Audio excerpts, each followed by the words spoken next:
Καλησπέρα από το ράδιο Ορφέας.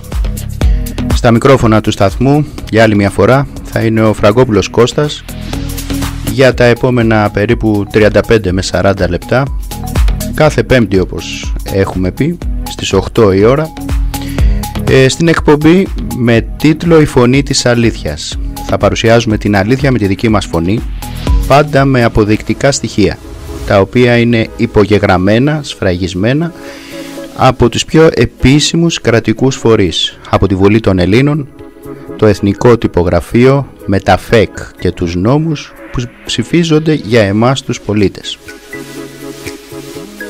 Σημειώστε το link της εκπομπής, διότι θα σας χρειαστεί. Είναι orpheas.radio12345.com. Έτσι λοιπόν, στην προηγούμενη εκπομπή και στις προηγούμενες δηλαδή, θα κάνουμε μια περίληψη.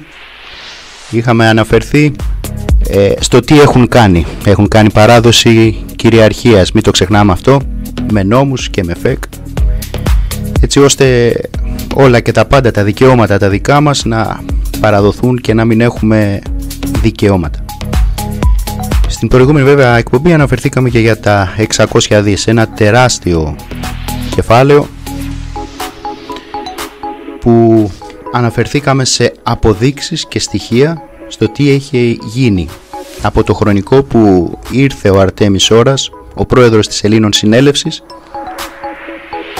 και κατέθεσε σε όλους εμάς σε κηδεμονευόμενο λογαριασμό 600 δις στο όνομα της ελληνικής κυρίαρχης δημοκρατίας. Όλα αυτά είναι με στοιχεία και αποδείξεις, και όχι μόνο εκεί.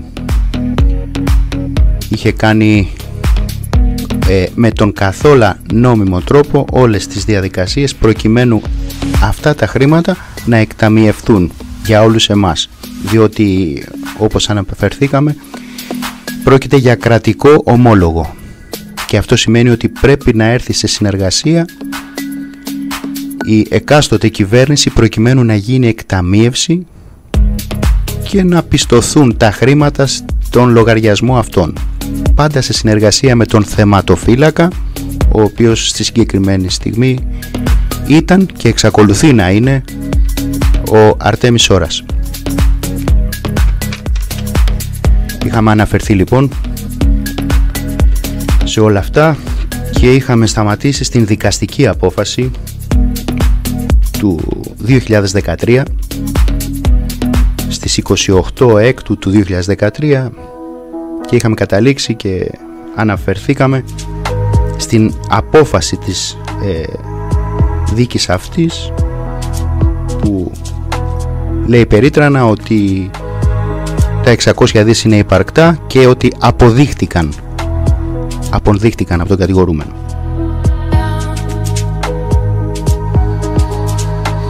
Βέβαια μέχρι τότε δεν έγινε τίποτα. Ύστερα από αυτή την περίτρανη μεγάλη, και η οποία αυτή απόφαση είναι και τελεσίδικη, δεν υπάρχει κάποια έφεση, δεν υπάρχει καινούριο δεδομένο προκειμένου να αλλάξει, και ύστερα από όλα αυτά όλοι οι κυβερνώντες εξακολουθούσαν να μην κάνουν πράξη τα δέοντα για όλους εμάς.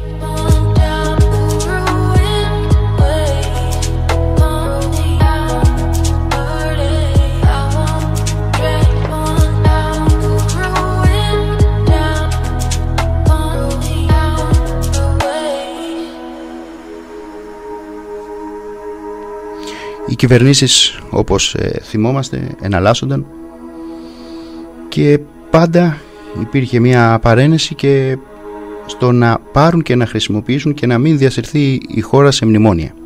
Έτσι λοιπόν, στις 19 Τρίτου του 2015, με κυβέρνηση του ΣΥΡΙΖΑ, ο Αρτέμις Ώρας στέλνει εξώδικο προς το Υπουργείο Οικονομικών, που εκπροσωπείται από τον Γιάννη Βαρουφάκη, υπενθυμίζοντάς του την προσφορά για τα 600 δις. Και παράλληλα ανακοινώνει και την άρση των 2 όρων που είχε βάλει, δηλαδή λογιστικό έλεγχο του χρέους και απόδοση ευθυνών, προκειμένου να διευκολυνθεί όλη αυτή η διαδικασία. Όλα αυτά πάντα με κοινοποιήσεις επίσημες, με δικαστικούς επιμελητές, και δεν έχει γίνει κάτι μέχρι τότε, σε εκείνο το χρονικό του 2015. Βέβαια, παράλληλα οφείλω να πούμε και σε αυτή την χρονική στιγμή ότι οι κρατικοί προϋπολογισμοί από το 2015-2016 και έπειτα μέχρι και το 2019 τους βλέπαμε μια μεγάλη αύξηση στα πιστωτικά έσοδα σε σύγκριση του 2014, που ήταν τα πιστωτικά έσοδα στο 2014 63,5 δις, το 2015 τα πιστωτικά έσοδα ήταν 94,3 δις, και βλέπουμε το 2016 στον κρατικό προϋπολογισμό πάντα, που τον οποίο επικυρώνει ο Υπουργός Οικονομικών, είναι ενήμερη όλη η Βουλή, τα πιστωτικά έσοδα να είναι 532,700 δις, που αυτό σημαίνει ότι εάν κανείς κάνει την ισοτιμία δολάριο με ευρώ εκείνη την ημερομηνία, θα βγουν 600 δις ακριβώς.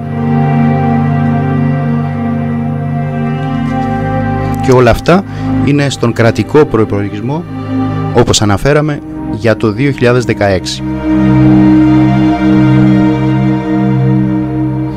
Και για πιο συγκεκριμένα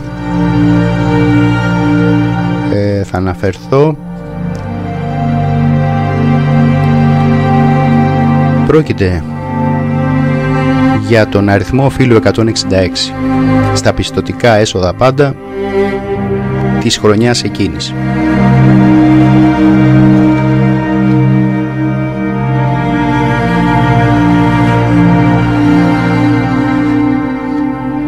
Για την χρονιά, την επικύρωση του κρατικού προϋπολογισμού για το 2017 με το νόμο 4444 στις 14 Δεκεμβρίου του 2016 για τον προϋπολογισμό του 2017, βλέπουμε πάλι στα πιστωτικά έσοδα 563 δισεκατομμύρια για κάτι ψηλά. Όλα αυτά συμβαίνουν πάντα στον κρατικό προϋπολογισμό της χώρας, τον οποίο είναι ενήμεροι και υπογράφουν όλοι οι βουλευτές, ο Υπουργός Οικονομικών και ο Πρόεδρος της Δημοκρατίας ενημέρους βεβαίως.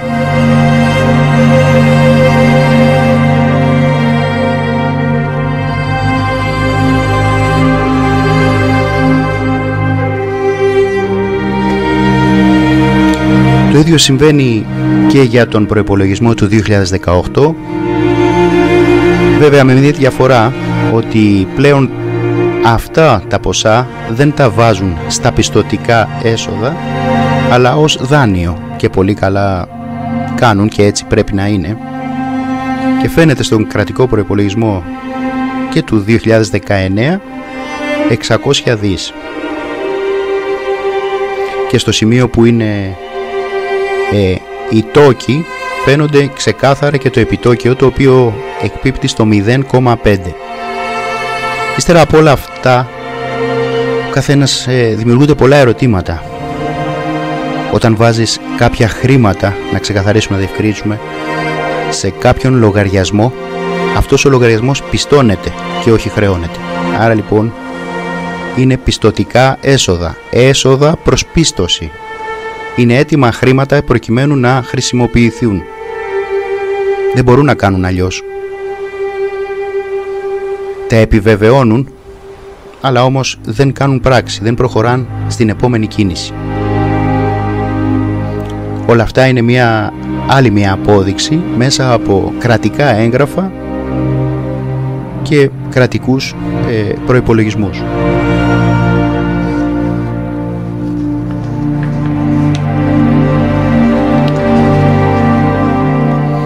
Βέβαια όλο αυτό το χρονικό των 600 δις δεν σταματάει εδώ, έτσι. Υπάρχει ένας ανελαίητος πόλεμος, θα μπορούσαμε να πούμε, έτσι ώστε να μπορέσουν να τα σβήσουν, να τα διαγράψουν, να μην υπάρξει. Αλλά αυτό είναι δύσκολο, δεν μπορείς να αμφισβητήσεις κάτι που το οποίο είναι υπαρκτό. Γι' αυτό το λόγο λοιπόν το 2017 και συγκεκριμένα στις 15 Νοεμβρίου του 2017 κάνουν άλλη μια δίκη για τα 600 δις. Κάτι που το οποίο οφείλω να πω και όλοι μας γνωρίζουμε ότι είναι λάθος. Μπορεί να πει κανείς ότι είναι και παράνομο, διότι δεν μπορεί να δικαστεί το ίδιο το οποίο έχει τελεύσει, έχει τελεσιδικήσει, για να επαναληφθεί για άλλη μια φορά. Όμως αυτοί το έκαναν, το έπραξαν. Και έτσι λοιπόν στις 15 Εντεκάτου του 2017 έγινε επανάληψη της δίκης για τα 600 δις, εάν είναι υπαρκτά ή όχι. Όπως βέβαια γνωρίζουμε, και πάλι επαναλαμβάνω, είχε προηγηθεί η δίκη στις 28 Έκτου του 2013, τα οποία είχαν αποδειχθεί περίτρανα. Έτσι λοιπόν, ύστερα από μια δραματική διαδικασία εκεί στις 15 Εντεκάτου του 2017, για δεύτερη φορά βγήκε η δεύτερη δικαστική απόφαση με αριθμό απόφασης 107-376 κάθετος του 2017, η οποία λέει μέσα αυτή η συγκεκριμένη δικαστική απόφαση περιληπτικά κηρύσσει, λέει, απαράδεκτη τη συζήτηση της υπόθεσης γιατί ως άνω κατηγορουμένους. Κηρύσσει απαράδεκτη. Άρα λοιπόν το συμπέρασμα που μπορεί να βγάλει κανείς, για δεύτερη φορά επιβεβαιώνονται αυτά τα μεγάλα ποσά.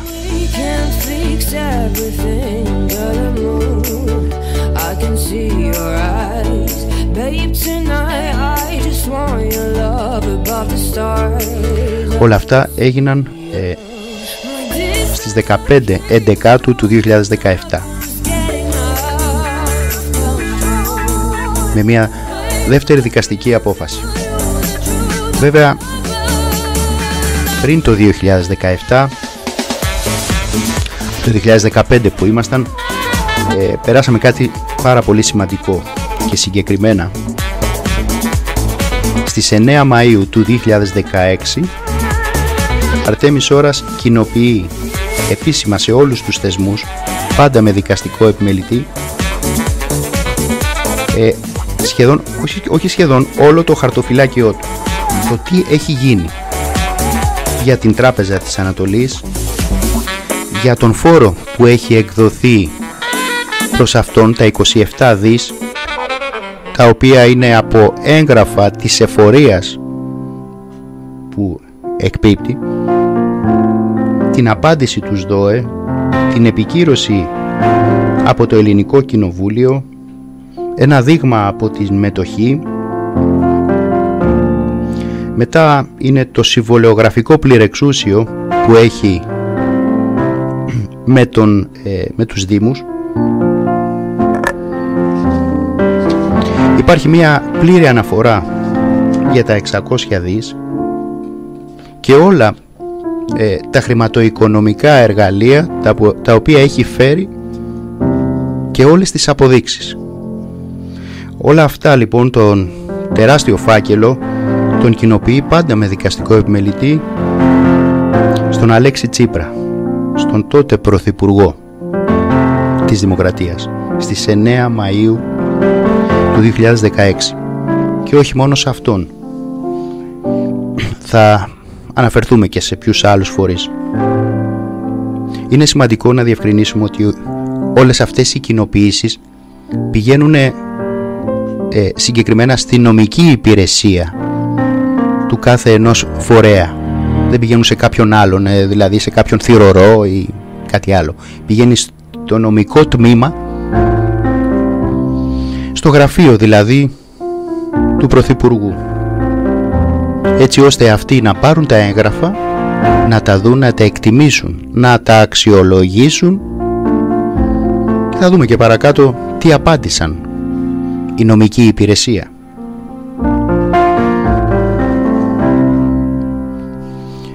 Βέβαια όλο αυτό το πλήρες πακέτο που δίνει εντολή εν τέλει, δηλαδή να ξεχρεώσει όλους εμάς και να κάνει χρήση αυτών των χρημάτων και να μην συρθεί η χώρα σε μνημόνια, κοινοποιήθηκε και στον τότε πρόεδρο της Δημοκρατίας, στον Προκόπη Παυλόπουλο. Σε όλο το ελληνικό κοινοβούλιο, στους εκπροσώπους του Δούνου του, βέβαια στην εισαγγελία του Άριου Πάγου και στον πρόεδρο του Άριου Πάγου. Πάντα με δικαστικό επιμελητή και την καθόλου νόμιμη διαδικασία που πρέπει να ακολουθηθεί. Και όλα αυτά συνέβησαν στις 9 Μαΐου του 2016.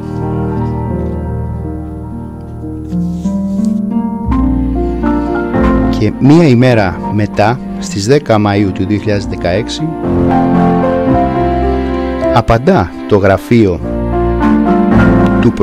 του Πρωθυπουργού, ότι λέει συγκεκριμένα, και θα αναφερθούμε πάλι με αριθμό πρωτοκόλλου και πρωτοδίκου Δέλτα 2863 στις 10 Μαΐου 2016, ότι σας διαβιβάζουμε την ως άνω εξώδικη δήλωση με τα συνημένα, η οποία έχει επιδοθεί στο γραφείο μας στις 9 Πέμπτου του 2016, στην αρμόδια υπηρεσία, δηλαδή στο Υπουργείο Οικονομικών, ότι αυτό είναι αρμόδιο. Εν μέρει είναι σωστό, διότι το Υπουργείο Οικονομικών είναι αυτό που γνωρίζει όλα τα αφημί των πολιτών και πρέπει να ακολουθηθεί η διαδικασία προκειμένου να εξοφληθούν και να χρησιμοποιηθούν, να εκταμιευθούν ως μέρισμα αυτών των κεφαλαίων. Πολύ σωστά έπραξε. Και όλα αυτά συνέβησαν μία μέρα μετά από την κοινοποίηση. Το συμπέρασμα που βγάζει κανείς είναι ότι ουδέποτε αναφέρθηκε ως δίωξη ή κάτι άλλο, είτε είναι ψευδή στοιχεία. Έλεγξαν, όπως είπαμε, εκτίμησαν η νομική υπηρεσία και απάντησαν ξεκάθαρα.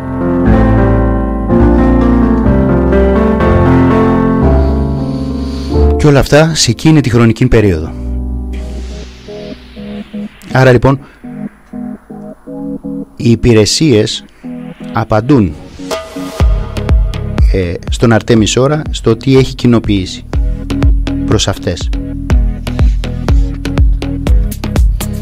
Ναι μεν συμβαίνει αυτό, αλλά όμως δεν κάνουν πράξη, δεν προχωρούν σε περαιτέρω διαδικασία, έτσι ώστε να καλέσουν τον θεματοφύλακα, όπως είχαμε πει και στην προηγούμενη εκπομπή, και να πάνε στην Τράπεζα της Ελλάδος, έτσι ώστε να πληκτρολογηθούν τα 16ψήφιο κωδικοί αριθμοί και να γίνει η εκταμίευση άμεσα, όπως συμβαίνει σε όλους τους τραπεζικούς λογαριασμούς. Κάτι που το οποίο δεν πράττουν, δεν κάνουν πράξη. Το βλέπουμε για άλλη μια φορά. Αυτά συνέβησαν το 2016, βέβαια πριν την δικαστική απόφαση που ανέφερα προηγουμένως.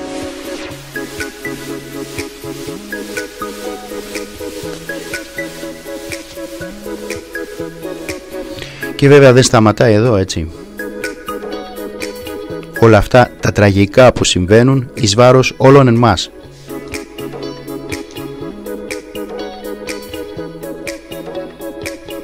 Δηλαδή να υπάρχουν αποδεδειγμένα τεράστια κεφάλαια, χρηματικά ποσά, αλλά όμως οι εκπρόσωποι μας, αυτοί που μας εκπροσωπούν και διαχειρίζονται όλο τον δημόσιο βίο, να μην κάνουν χρήση, παρά να προσπαθούν να δικάσουν και για δεύτερη φορά και να βγάλουν μια απόφαση η οποία να είναι εναντίον, να είναι αρνητική, να είναι αντίθετη από όλα αυτά. Διότι όλο αυτό το πακέτο βρίσκεται μπροστά τους και δεν μπορούν να κάνουν κάτι.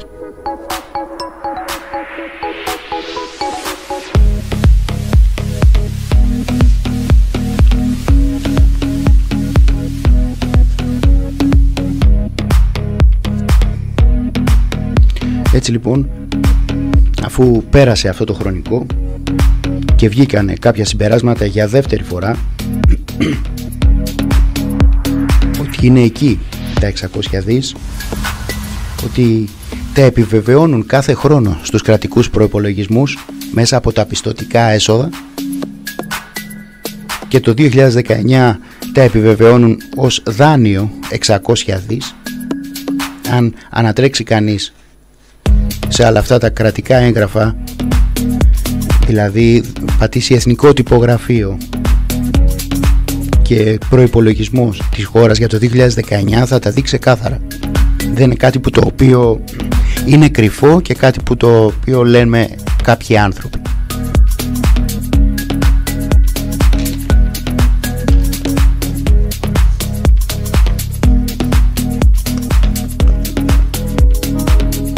Και δεν σταματάει εκεί, όπως αναφέραμε.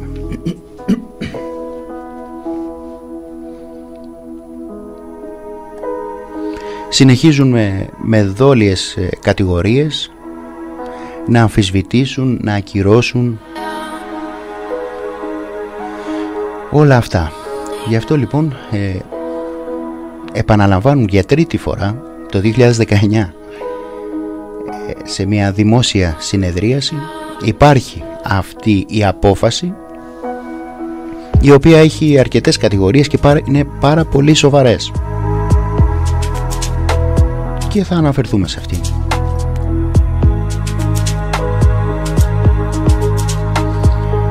Συγκεκριμένα είναι από το Εφετείο Αθηνών με αριθμό 5077 κάθετος του 2019.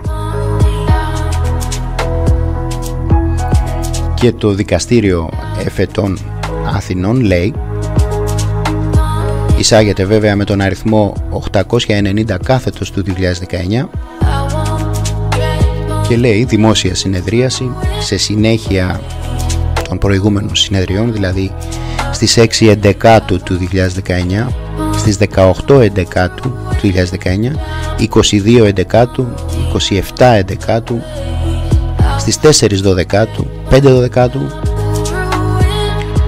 6 Δωδεκάτου, 9 Δωδεκάτου και 11 Δωδεκάτου. Υπάρχει μια καταληκτική ημερομηνία στις 13 Δωδεκάτου, έτσι ώστε υπάρχει η απόφαση. Δηλαδή εξέτασε, έλεγξε όλα τα στοιχεία ύστερα από αρκετοί μάρτυρες, αλλά και έγγραφα που πιστοποιούν όλα αυτά τα δεδομένα, και έτσι λοιπόν στις 13 Δωδεκάτου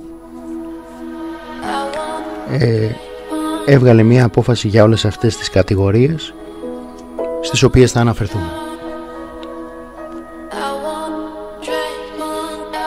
Λοιπόν, ήταν κατηγορούμενος ο Αρτέμις Ώρας, ο οποίος βρισκόταν και εξακολουθεί και βρίσκεται σήμερα στις φυλακές Κορυδαλλού, προσωρινά κρατούμενος.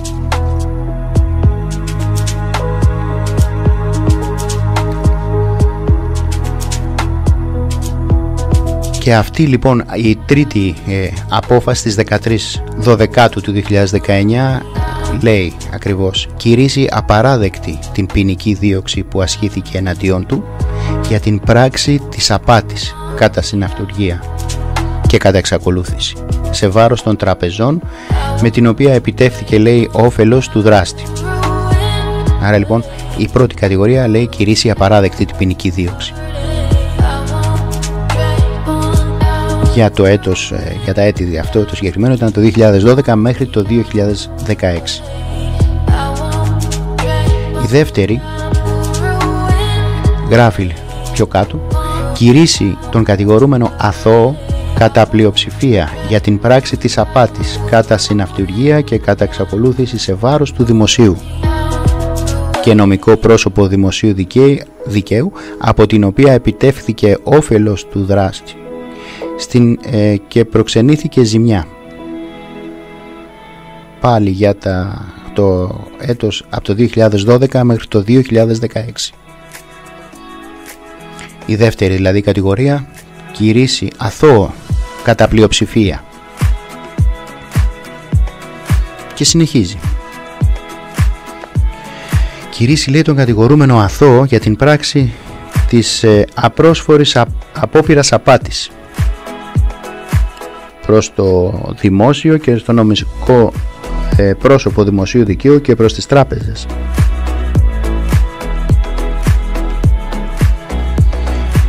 Κηρύσσει απαράδεκτη, λέει, την νομιμοποίηση εσόδων από εγκληματική δραστηριότητα και τον κηρύσσει αθώο την συγκρότηση και διεύθυνση εγκληματικής οργάνωσης. Δεν υπάρχουν αυτές οι κατηγορίες, δεν έχουν σταθεί, έχουν καταπέσει. Και την διασπορά ψευδών ειδήσεων κατά συναυτουργία και κατά εξακολούθηση. Τον κηρύσσει αθώο σε αυτήν εδώ πέρα τη συγκεκριμένη απόφαση του δικαστηρίου, αθώο για διασπορά ψευδών ειδήσεων. Για τρίτη φορά επιβεβαιώνεται από τα ελληνικά δικαστήρια η ύπαρξη των 600 δις. Τη στιγμή που δεν υπάρχουν ψευδές ειδήσεις, σημαίνει ότι τα 600 δις είναι υπαρκτά.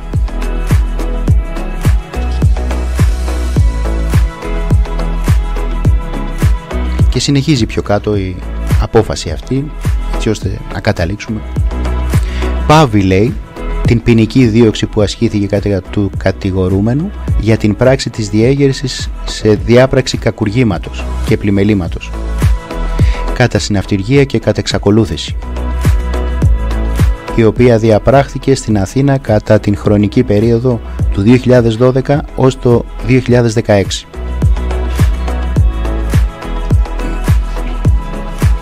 Άρα λοιπόν ήταν αθώος, αθωώθηκε κατά πλειοψηφία για την εγκληματική δραστηριότητα που ήταν κατηγορούμενος, αθωώθηκε για τις ψευδές ειδήσεις και για την απόπειρα απάτης. Δεν υπάρχει καμία απόπειρα απάτης προς το εις βάρος του δημοσίου.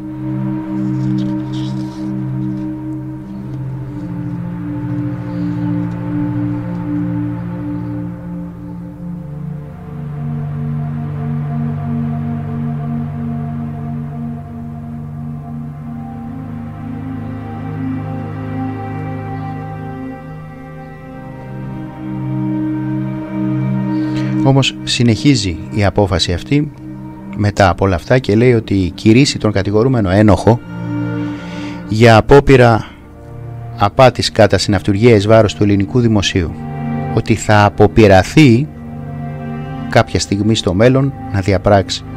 Γι' αυτό ακριβώς τον λόγο τον καταδικάζει τον κατηγορούμενο σε ποινή κάθριξης 6 ετών. Όλα αυτά για να δικαιολογήσουν την παράνομη προσωρινή κράτηση 18 μηνών, η οποία είχε γίνει χωρίς αναστολή, έτσι ώστε να μείνει. Βλέπουμε με πολλούς τρόπους προσπαθούν να σταματήσουν όλη αυτή την δράση που γίνεται και να σταματήσουν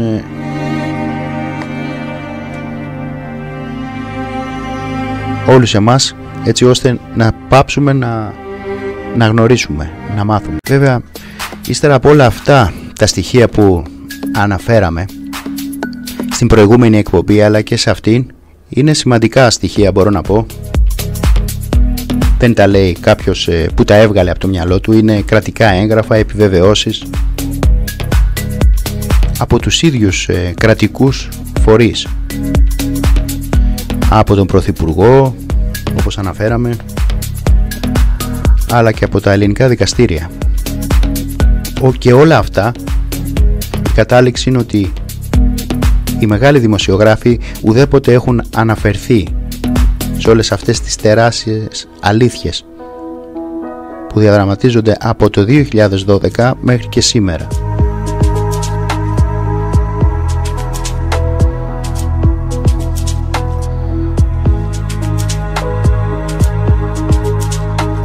Γι' αυτό λοιπόν, μέσα από αυτήν την ραδιοφωνική εκπομπή Φωνή της Αλήθειας, θα παρουσιάζουμε όλα αυτά με στοιχεία και αποδείξεις, προκειμένου όλοι οι πολίτες να μάθουν, να γνωρίσουν την αλήθεια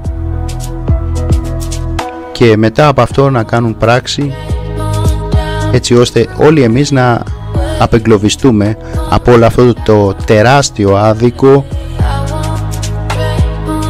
που μας έχει περικλείσει.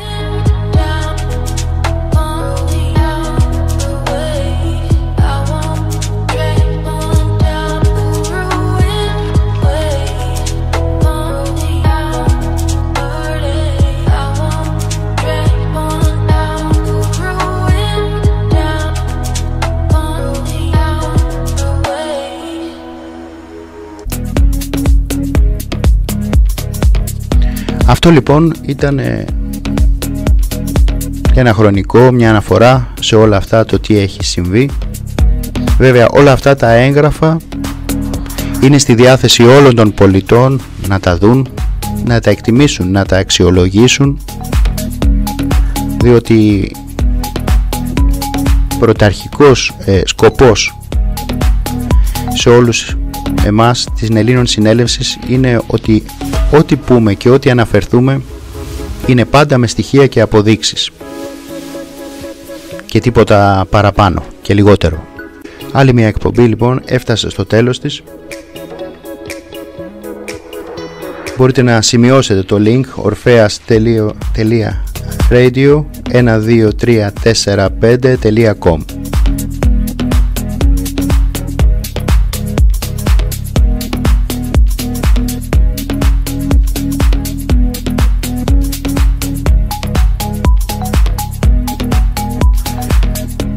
Εύχομαι να έχετε όλοι ένα καλό βράδυ και δίκαιο είναι να όλοι εμείς οι πολίτες να μαθαίνουμε και να ενημερωνόμαστε, έτσι ώστε να αποφεύγονται όλα αυτά τα δύσκολα που διαδραματίζονται στην ελληνική κοινωνία.